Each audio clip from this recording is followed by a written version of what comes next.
Hey, what's going on, everybody? This is Kelvin, back with another movie review. This one is for I Am Not Your Negro. The movie is directed by Raoul Peck.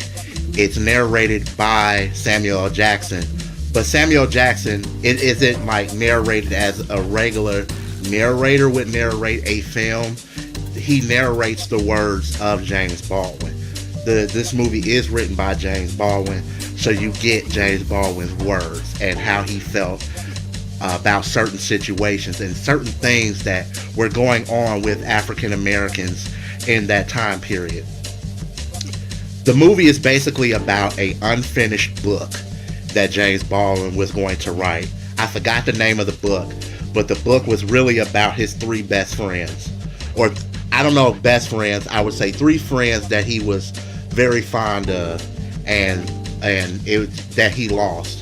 Those friends were Malcolm X, Medgar Evers, and Martin Luther King. This movie was so good. It puts its feet on the pedal. You're going 110 and you think it's going to stop, but it goes 125 and 135. It keeps going. It's visceral. It's sad. It just shows you what America was like for African Americans, and sometimes what it's like now for African Americans. I feel ashamed because I've heard of James Baldwin, but I never really got into reading his essays or short stories. But this made me want to. This made me want to know more about James Baldwin. James Baldwin the writer, James Baldwin the man, James Baldwin the intellect, the intellectual.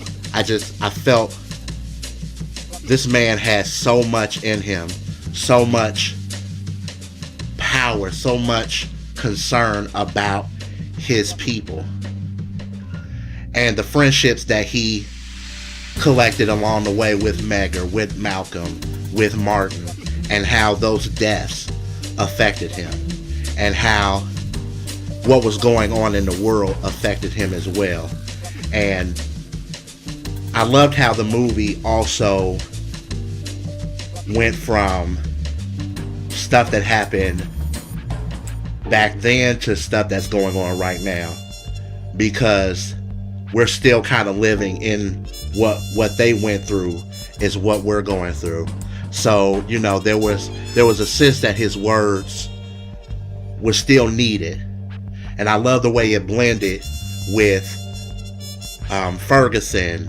And I loved how it blended and talked about the senseless violence that happened with African Americans, such as Freddie Gray and Mike Brown and Trayvon Martin. And I really just, there's nothing more I can really say about this movie.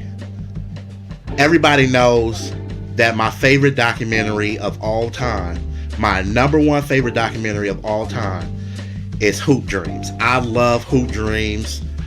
And I was just going around saying, like, I still think Hoop Dreams is the number one documentary of all time. This beat this. This beat Hoop Dreams. This movie was so, it made you mad at times. It made you want to be hopeful. It made you want to cry. This movie is very powerful. And I just got the chance to see it tonight with the African American film showcase that was going on at Maiden Alley. Whatever you do, please make time to not only see this movie, but if you live in Paducah, go out to Maiden Alley and watch this movie. I guarantee it's worth your time. It's worth your money. It's worth your patience. It's worth your eyes. You need to see this. You need to see this, and you need to feel this, because this movie is a beast, and I loved every minute of it. And that's what I felt about the movie.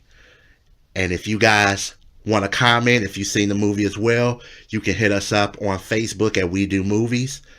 And you can also check out our reviews on We do movies on the Facebook page as well as the YouTube page as well. And until then, we'll see you next time. Peace.